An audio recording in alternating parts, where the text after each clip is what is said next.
No começo eram as trevas, e então, bang! Nasceu um sistema que se expande infinitamente, feito de tempo, espaço e matéria. Agora, vá mais longe do que jamais imaginou, além dos limites de nossa existência, em um lugar chamado o Universo. Ele promete desenvolver tecnologias que nos transportarão sempre mais longe e mais rápido. Mas o caminho é cheio de perigos constantes e mortais. Viajar no espaço é como ser alvo num estande de tiro. Ele vai testar os limites da capacidade e do engenho humano. Se alguma coisa der errado, você vai fazer o quê? Nada. Você vai morrer. Bem-vindos à Era das Viagens Espaciais.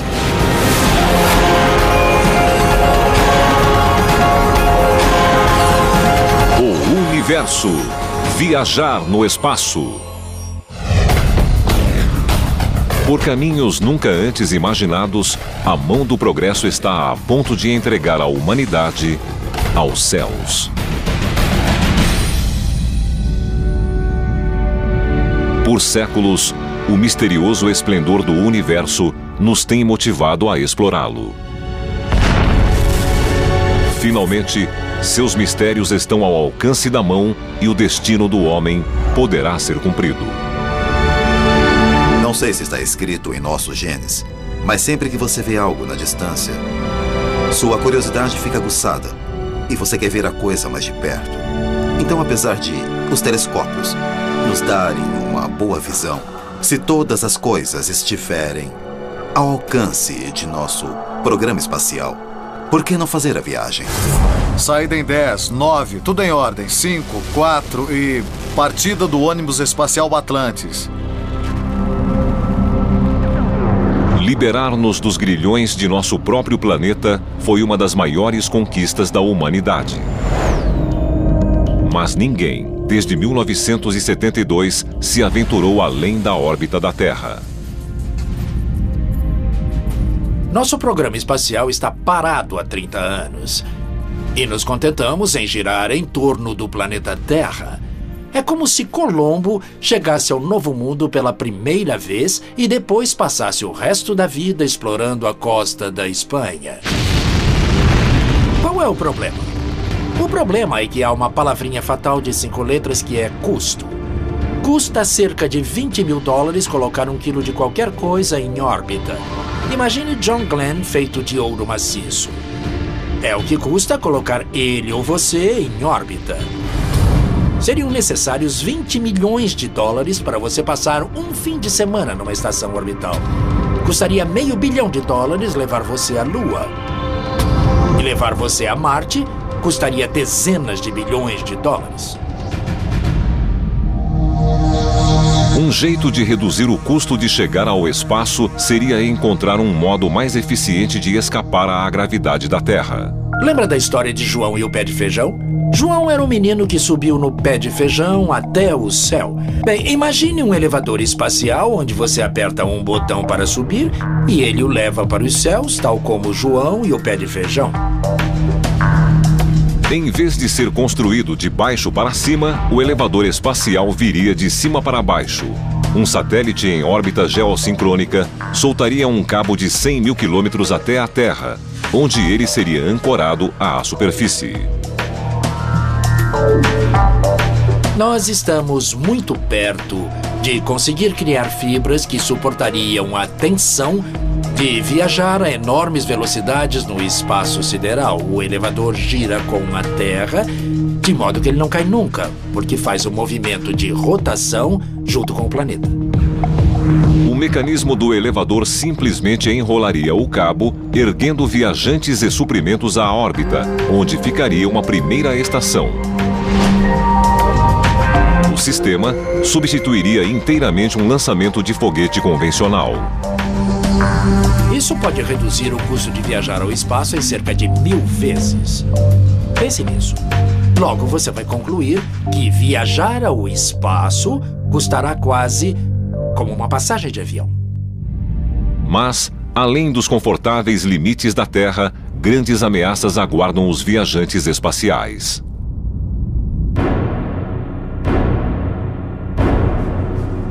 Voar no espaço sideral não é como dar um passeio de carro no campo. É mais como ir a um estande de tiro. Para o viajante desavisado, é como se o universo fizesse tiro ao alvo com ele.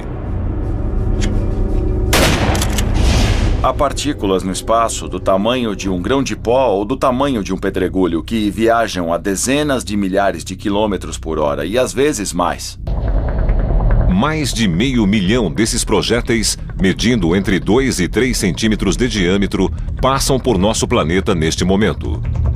Isso inclui pedaços de vidro originários de células solares, pedaços de velhas espaçonaves e escombros de foguetes de lançamento. E no espaço mais profundo, o perigo aumenta, com meteoritos do tamanho de pedregulhos chamados micrometeoritos. Um pedacinho de poeira pode quebrar vidro, pode penetrar no metal, pode pulverizar plástico. E no espaço, isso acontece o tempo todo. Mas há um perigo ainda mais mortal, apesar de não sólido, que está à espreita: a radiação.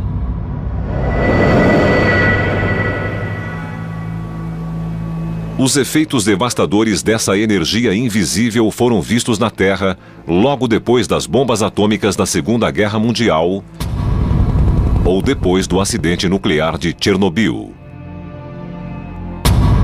De forma angustiante, o próprio Sol que nos dá vida nos manda um fluxo de radiações venenosas. Estamos aqui protegidos no berço. Somos protegidos pela atmosfera da Terra e seu campo magnético, que absorvem a maioria das explosões solares, que criam a aurora boreal. No espaço sideral, você leva a aurora boreal de frente. Não há camada de ozônio, não há campo magnético para proteger você. E assim você fica exposto à rudeza do espaço sideral.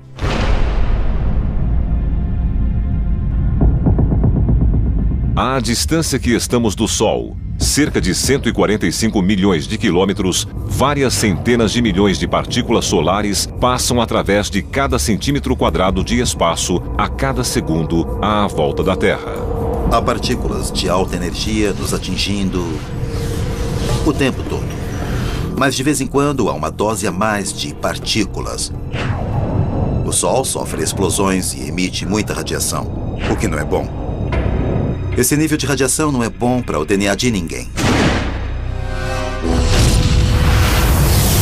As manchas solares fazem irromper essa dose extra de radiação como uma bateria de canhões apontando para o cosmos. Não há como saber que a radiação virá antes de ela chegar. Infelizmente, o perigo da radiação permanece mesmo quando nos afastamos do Sol. É que há outra energia invasiva à espreita.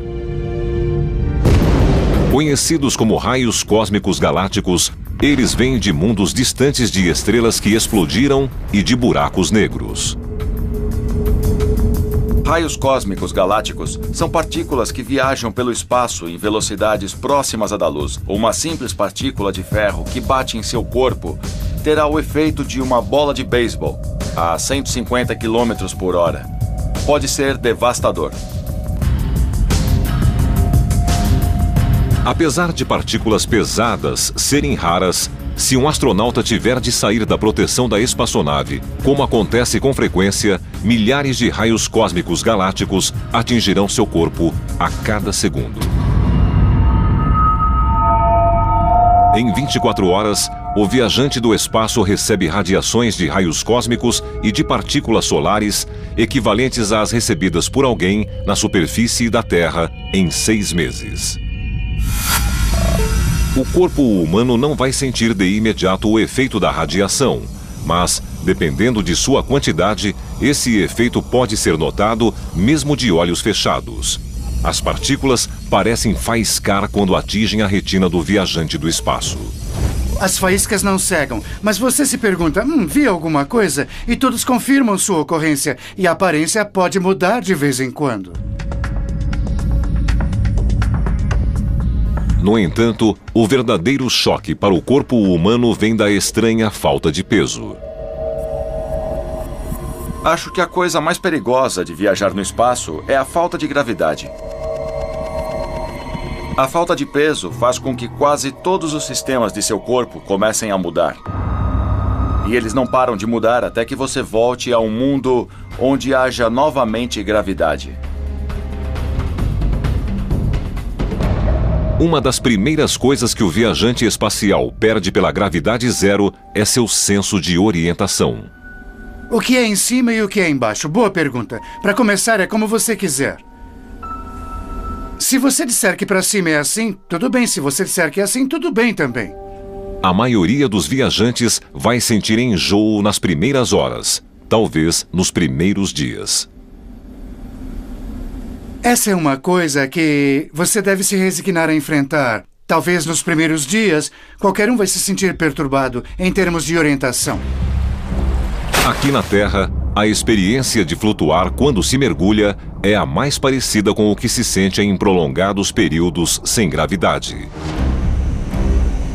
Por essa razão, os aspirantes a astronautas da NASA se submetem a treinar e trabalhar durante até 6 horas por dia, mergulhados em um grande tanque de água. Com o equipamento de mergulho, você ainda sente o efeito da gravidade, mas não muito porque seu corpo está submetido à mesma pressão de maneira uniforme. Exceto pelas bolhas de ar que se vê subir para a superfície, mergulhar imita muito bem a sensação de desorientação. Mas, à medida que o tempo passa, sem ser submetido à gravidade, o corpo entende que já não precisa resistir contra ela e começa a perder massa muscular e óssea. Quando você está no espaço, seu corpo pensa que você está deitado numa cama. De modo que, se não tomar cuidado, seu corpo vai se atrofiar. Para compensar isso, um astronauta precisa de exercícios diários.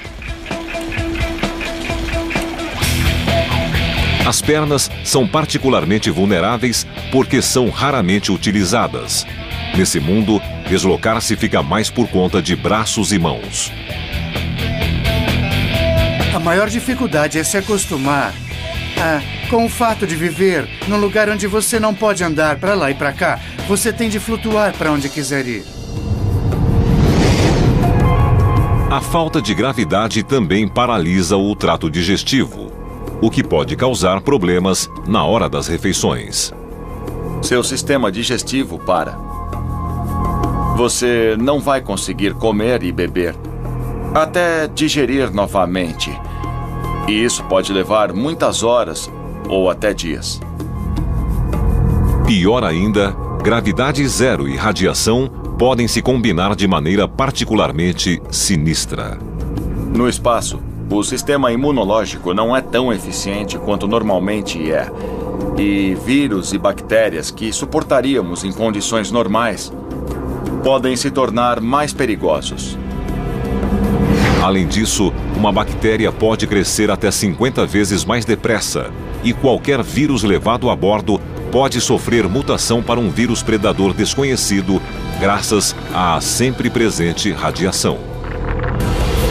Todas essas dificuldades agridem o viajante do espaço logo nas primeiras horas ou dias. E se a viagem requerer mais tempo? A situação só piora. O universo, viajar no espaço. O universo é um lugar implacável, aberto apenas aos aventureiros mais ousados, àqueles que têm a coragem de explorar as coisas a fundo, de se mover por entre ameaças tóxicas e que não têm medo de vagar longe do ambiente conhecido. Assumimos que nossas roupas são flexíveis e que as máquinas trabalham à temperatura ambiente, porque implícita ou explicitamente foram concebidas para isso. No espaço profundo, sua face voltada para o Sol pode estar a centenas de graus Celsius e a face voltada para trás pode estar a centenas de graus negativos. Aqui na Terra não questionamos nada. Estamos aqui e temos o brilho do sol e ar fresco à nossa volta. Lá em cima você fica num ecossistema fechado e tem de suprir todas as necessidades humanas que a Terra supre automaticamente para você. Você precisa manter a integridade do espaço para não haver rápida descompressão ou sufocação imediata. E a mesma realidade existe para um submarino que se move no oceano profundo. Ele provê um ambiente de preservação da vida de seus ocupantes contra o mundo hostil que o cerca. Se houver dano à espaçonave, um vazamento de ar, você morre. Se houver dano ao submarino, a água entra, você morre. Então, o isolamento, tanto físico quanto pessoal dos dois, é bem parecido. O potencial para um acontecimento catastrófico é constante. Quando está no meio do oceano, você só pode recorrer a si mesmo e a seus colegas. E o mesmo se aplica no espaço. As coisas devem se sustentar. Você não pode voltar, não pode correr à loja de ferragens, não pode consertar nada com alguma coisa que você não tenha trazido. Você só dispõe de seu engenho e das ferramentas que trouxe. No espaço sideral, você é retirado da espécie humana. O sentido de isolamento é extremamente forte. Lançado, foguete lançado. Muitas vezes, nosso esforço de explorar o espaço é comparado aos exploradores dos séculos XV e XVI. Os primeiros a cruzar os oceanos. A ir a um território desconhecido, tendo de levar seus suprimentos e sem saber se voltariam algum dia. Eu acho que há muito a dizer sobre essa analogia. Mas ela tem um problema fundamental. Quando Cortés aportou na América, quando Colombo chegou ao Caribe, ainda havia ar para respirarem. E havia as frutas nas árvores. Imagine que os astronautas da Apollo 11, Neil Armstrong e Buzz Aldrin, descessem na Lua e seu motor quebrasse. Bem, temos um problema aqui. O que fazer? Nada. Você morre. Não há de onde tirar peças de reposição para reparar a espaçonave. Então, as ameaças ao ser humano são muito maiores na exploração espacial do que em qualquer viagem na superfície da Terra. Não há posto de serviços em caso de pane, se a nave ficar sem combustível ou se alguém quiser tomar algo. Um dos desafios da exploração espacial é que ou você leva todos os suprimentos de que precisa, água, comida, oxigênio, ou dá um jeito de produzir isso no caminho ou no destino. Ainda não chegamos lá. Ainda não sabemos como fazer. Então o risco é de algo dar errado e você precisar de comida ou de água. Isso é fatal. Você morre. Cada gole, cada gota de água é preciosa. Em uma viagem espacial, não há coisas como um chuveiro. A única opção é um pano molhado. Isso é bem diferente do que os quase 500 litros de água que cada americano gasta por dia. Comer a bordo também vai exigir adaptações. Você pode levar frutas e verduras frescas para alguns dias, cenouras e maçãs, coisas assim. Mas para missões mais longas, você precisa de comida que se guarde, que dure muito tempo sem estragar ou apodrecer. Mesmo assim, os astronautas concordam em dizer que os riscos são largamente compensados pela chance de ver as maravilhas do cosmos em pessoa. Eu sei como eles se sentiram porque reportaram coisas do tipo: você podia levantar o polegar e encobrir a Terra com ele. Parece que isso deu a eles uma visão totalmente nova de como essa bolinha azul, a Terra, é incrível e preciosa na imensidão do sistema solar.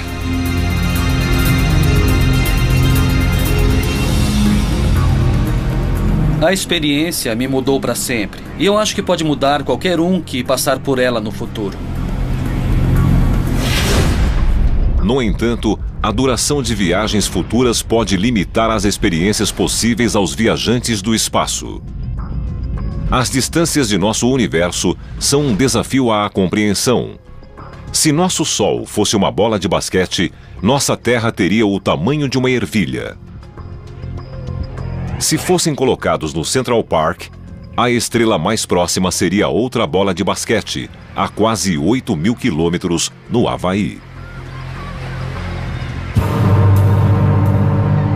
Um dos pré-requisitos para qualquer missão espacial é você estar vivo. Quando chegar ao destino. Então, as missões espaciais devem ser pequenas comparadas à expectativa de vida humana. No momento, isso nos limita aos planetas.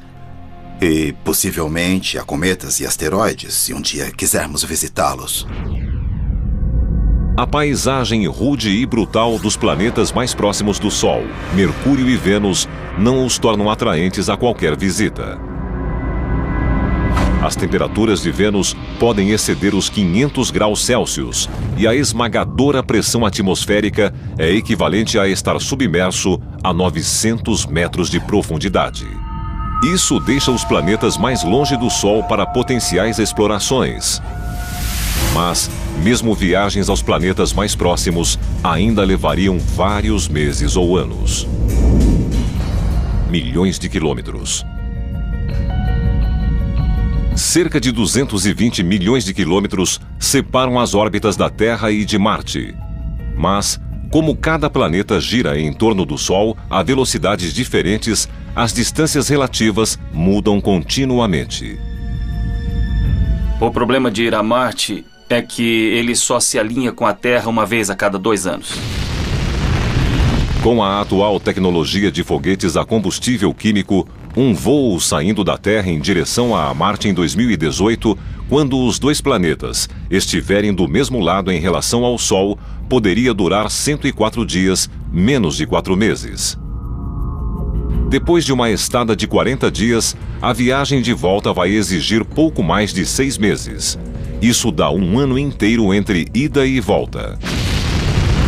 Mas uma viagem partindo em 2031, quando a Terra e Marte estiverem em oposição em relação ao Sol, exigiria cerca de 20 meses, quase 2 anos de viagem. São quase 2 anos longe de qualquer forma de vida. Cometas que não passam de grandes bolas de neve passam perto da Terra o suficiente para fazer a viagem em poucos meses. Encontre um cometa a caminho do Sol e embarque nele. Veja a cabeça crescer e a cauda se formar e veja o Sol. Primeiro devagar, depois bem depressa, ficar maior e maior. E você dá a volta nele e volta. Deve ser a viagem mais divertida que há no Sistema Solar. Seria perigoso porque partículas do cometa poderiam se desprender, atingir o seu rosto, mas fora essas coisas que podem matar, a viagem seria divertida. Logo após a órbita de Marte, asteroides voam a poucos anos de viagem da Terra. Futuras agências de viagem podem conseguir versões cósmicas de férias radicais, com a exploração do ambiente único desses planetas em miniatura. Vão colocá-lo num trenó e catapultá-lo no espaço, de modo que a pequena gravidade do asteroide vai mantê-lo em órbita, mas não vai puxá-lo para baixo. Seria um bom passeio. 3 vezes mais longe do que Marte, a órbita de Júpiter, com suas inúmeras luas, oferece dezenas de paisagens diferentes. Isso pode ser tentador para futuros viajantes, mas a viagem pode levar 5 anos. Saturno está a quase o dobro da distância de Júpiter, e a ideia de uma viagem de décadas pode ser insuportável. Mas há tecnologias que podem reduzir o tempo que leva a ir a Marte a poucos dias. O universo, viajar no espaço. Para que a humanidade se aventure nas profundezas do cosmos, seja para se banhar na luz de alguma estrela exótica, seja apenas para viajar aos limites de nosso sistema solar, vamos precisar achar um modo de viajar muito mais depressa. Qual a maior velocidade possível?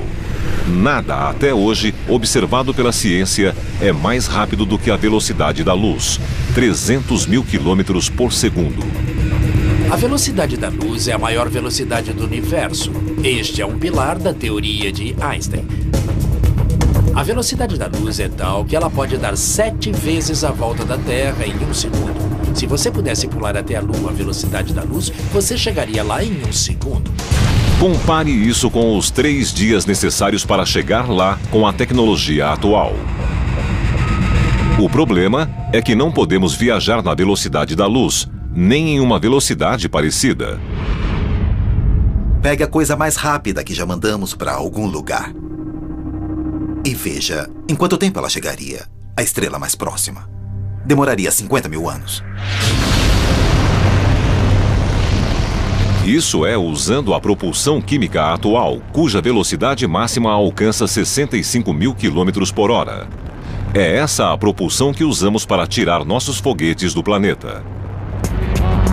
Mas levar alguém a Marte em menos do que alguns meses exigiria um tipo diferente de propulsão. Há algumas ideias sobre como atingir velocidades que se aproximam da velocidade da luz, rápidas o suficiente para nos levar a qualquer ponto do sistema solar em menos de um dia ou às estrelas mais próximas em menos de uma década. Essa teoria se refere a um antigo método de propulsão terrestre, o vento que empurra uma vela. Foi Kepler, o grande astrônomo, o primeiro a fazer anotações sobre a possibilidade de usar velas para navegar no espaço. A luz que jorra do Sol age como uma rajada de vento no espaço sideral. O vento solar é o que cria a cauda dos cometas quando se aproximam do Sol. Mas o vento solar corre em todas as direções e, à medida que a distância do Sol dobra, sua potência é reduzida por 4. Mas, com a ajuda da Lua, há um modo de fazer a luz continuar focada em uma certa direção. Se colocarmos uma bateria de canhões a laser na Lua e os dispararmos em sincronia com o vento solar, poderemos fazer esse vento atingir cerca da metade da velocidade da luz. Mas os lasers se diluem no espaço. Por exemplo, se apontarmos um canhão da Terra diretamente para a Lua, ele não vai criar um ponto na Lua. O ponto se formará cerca de 8 quilômetros além da Lua. Mas essas velas seriam enormes. Agora estamos falando de astronautas que gastariam vários meses no espaço, navegando centenas, talvez milhares de quilômetros, de modo leve e durável, para capturar luz de bateria de raios laser colocada na Lua. Mas a navegação solar limita as espaçonaves a destinos dentro do nosso sistema solar. Uma alternativa a esse problema é recorrer ao hidrogênio, o elemento mais abundante do universo como fonte de propulsão. Meu projeto favorito para nos levar às estrelas é o chamado motor Ramjet. O motor Ramjet tem uma entrada gigantesca em sua frente, que traga hidrogênio enquanto se move no espaço sideral. Ele coleta o hidrogênio e o fusiona, como faz o Sol, e dispara uma enorme corrente de íons pelo escapamento. Em teoria parece fantástico, e em teoria parece que o motor Ramjet poderia funcionar para sempre, simplesmente utilizando hidrogênio que se encontra naturalmente no espaço.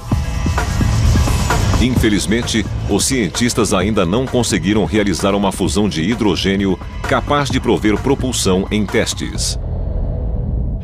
Mas há outra fonte potencial de combustível, que parece diretamente saída da ficção científica, mas que já foi criada em laboratórios. É a antimatéria, o oposto de tudo o que conhecemos.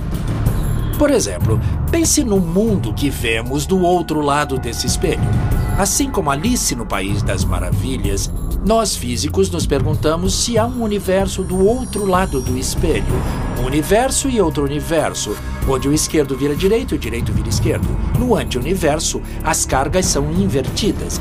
A positiva se torna negativa, a negativa se torna positiva e, quando elas se encontram, cria uma explosão de energia.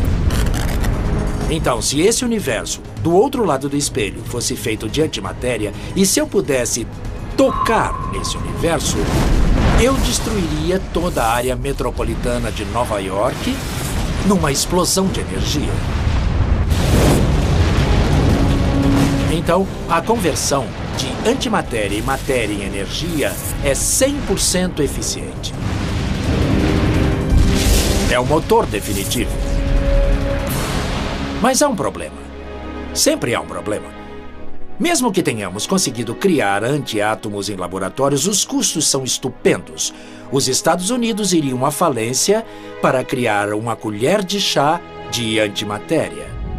No entanto, só precisaríamos de alguns gramas de antimatéria para ir a Marte e talvez de algumas colheres de chá para nos levar às estrelas próximas. Mas para visitar uma estrela distante ou outra galáxia, vamos precisar de algo estranho. Algo que nem Alice imaginaria, olhando pelo seu espelho. O universo, viajar no espaço. Os cientistas continuam a procurar um método de propulsão para nos levar sempre mais longe.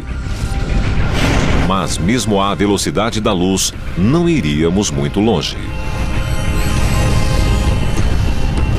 A luz é rápida, mas o universo é enorme. De modo que, mesmo se conseguirmos cavalgar um raio de luz, se quiséssemos atravessar a galáxia, como se vê nos programas de ficção científica, levaríamos 100 mil anos. E mesmo na velocidade da luz, viajar à galáxia mais próxima levaria vários milhões de anos. Se a velocidade da luz é a maior do universo, parecemos condenados às vizinhanças de nossa galáxia. O que procuramos desesperadamente são novos conhecimentos sobre o tecido espaço-tempo, o que poderá nos permitir saber como distorcê-lo para usar atalhos. É isso que fazem no filme Jornada nas Estrelas, quando ligam seus defletores. Eles querem chegar de um lado da galáxia ao outro. Só o que eles fazem é ligar os defletores, que distorcem o tecido espaço-tempo para usar um atalho. É basicamente um truque. Todos conhecem o famoso ditado de Einstein: você não pode ir mais rápido do que a luz. No entanto, aqui há um senão. Einstein deixou a possibilidade de se rasgar ou dobrar o tecido espaço-tempo para que você realmente use um atalho no universo. Pense num tapete. Se você quiser atravessá-lo, pode usar o modo tradicional. Mas você também pode pegar um laço, laçar a mesa do outro lado do tapete e arrastar a mesa para você, de modo que você contrai o espaço à sua frente. Em poucas palavras, Einstein diz que quanto maior a massa, maior a dobra do espaço-tempo. Se você conseguir concentrar uma enorme quantidade de energia num só ponto, comparável a de um buraco negro ou de uma estrela gigante, você literalmente vai dobrar o tecido espaço-tempo e simplesmente vai pular as estrelas vizinhas. Em outras palavras, você não foi realmente às estrelas, mas você as trouxe até você, porque comprimiu o espaço à sua frente. A quantidade maciça de energia ou massa necessária para criar essa curvatura parece estar além de nossa compreensão e talvez além da capacidade humana. Mas pode haver uma alternativa. O físico John Brandenburg está desenvolvendo uma teoria pela qual uma nave estelar do futuro poderá viajar em velocidade superior à da luz, não manipulando uma grande área do universo, mas manipulando apenas a área à volta da nave. O artifício é ter uma nave estelar que emite uma curiosa partícula que por enquanto só existe em teoria. É o chamado táquion. Essa é uma partícula diferente. A própria luz sempre se move à mesma velocidade. Os táquions, por outro lado, podem ser infinitamente rápidos. Só não vão mais devagar do que a velocidade da luz.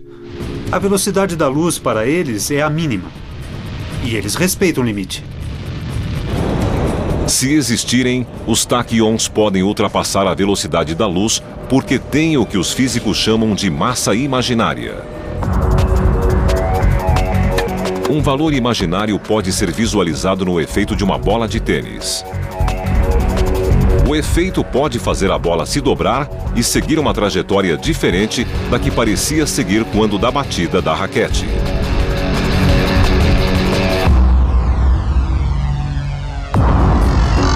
Do mesmo modo, um táquion não é visto no universo e pode quebrar os limites de velocidade. Brandenburg propõe alterar o espaço-tempo que cerca a nave com um poderoso campo eletromagnético para que a nave se mova pelo espaço como um táquion. A nave funcionaria como o F-117 Nighthawk, o avião invisível ao radar e a seus operadores. Então, se alguém conseguir controlar o espaço-tempo à volta da nave estelar, vai poder fazer dela um objeto imaginário. Tecnicamente, isso significa dizer que ele se move mais depressa do que a luz. Basicamente, você vai se desconectar do resto do cosmos. Isso pode garantir ao viajante a habilidade de ir a qualquer lugar do universo em um piscar de olhos, como se uma multiplicidade de portas aparecesse de repente. Você entra por uma porta ou sai por outra do corredor tão depressa que vai parecer que você não se locomoveu para lado algum. Essa é uma conexão imaginária no espaço-tempo. E quem se moveu foi você, não o espaço-tempo.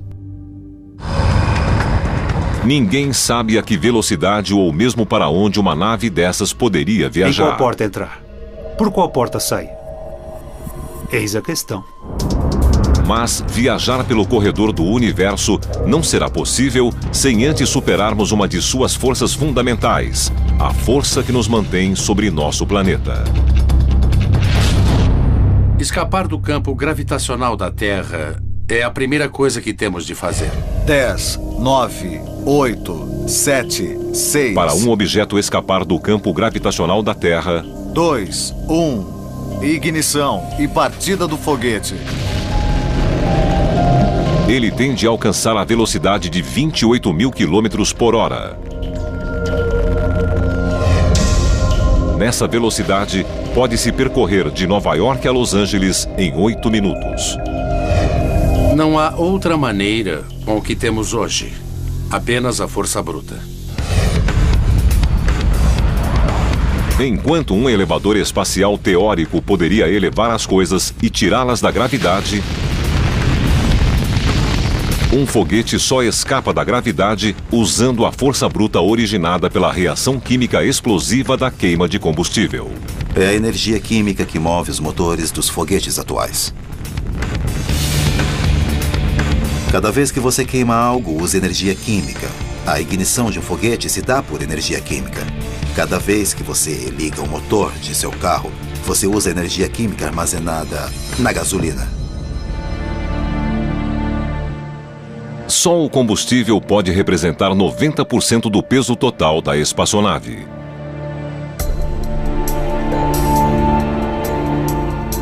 Você leva todo o combustível de que precisa. Então, o maior esforço do primeiro combustível utilizado é para colocar combustível em órbita. É como querer ir de Nova York até Los Angeles, com um só tanque de gasolina. Seria preciso que um caminhão-tanque o seguisse. E a maior parte da energia para acelerar o caminhão só serve para mover o combustível que está no próprio tanque. O ônibus espacial, seus foguetes e o combustível que é levado pesam espantosas 1.800 toneladas. É realmente preciso uma erupção vulcânica para empurrar isso para fora da Terra. O universo, viajar no espaço. Finalmente a espera terminou. Desejamos muita sorte. Vão com Deus e nos vemos em 2 semanas. Partir para uma jornada no espaço hoje significa que os viajantes devem gerenciar uma explosão controlada. Devemos gerar de 1,5 a 2 vezes o peso do veículo em propulsão para tirá-lo do chão. Colocar o ônibus espacial em velocidade exige um empuxo de 7 milhões de libras. Para ter uma ideia dessa grandeza... Estou segurando na mão esta bola de 1 libra de peso. Se eu a segurar e ficar parado, estou exercendo uma força de 1 libra. Se eu abaixar a bola, vou exercer uma força menor do que 1 libra. Se a levantar, uma força maior do que 1 libra. O empuxo deve ser um pouco maior do que o peso do objeto para movê-lo. Uma bexiga de encher pode ilustrar como se move um foguete. É quase como o bico injetor de um motor. Você segura controla, depois solta. O que procuramos fazer é passar o máximo de ar pela boca do balão quando ele está expandido. A pressão sai pela boca e empurra o balão na mesma direção. Quando os astronautas de hoje embarcam para uma viagem espacial, eles se amarram a gigantescos tanques que contêm a massa necessária, ou seja, a milhares de toneladas de hidrogênio altamente combustível e oxigênio, esperando para serem ejetados. Só é preciso uma faísca.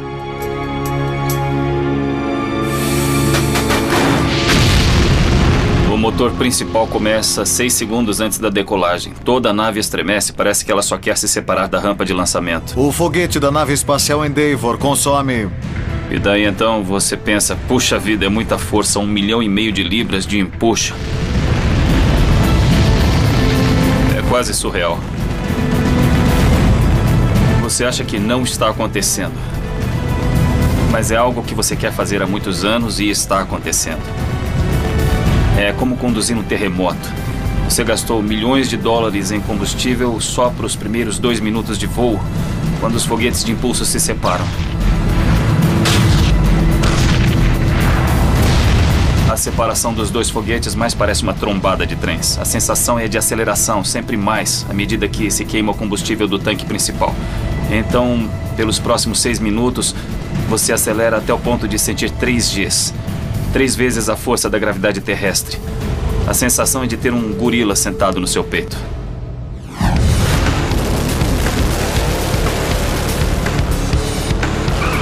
Em um carro de arrancada que vai de 0 a 160 km por hora em 2 segundos, a sensação de força G é similar à que os astronautas sentem. A nave continua a acelerar e você vê a velocidade se medir em milhares de quilômetros por hora, até chegar a 25 vezes a velocidade do som. Então há um corte e tudo passa a flutuar. Você está no espaço. O espaço não é tão longe, ele está a 8,5 minutos da Terra. O próximo passo em direção à aventura de conhecer novos mundos espaço afora será visitar uma velha amiga.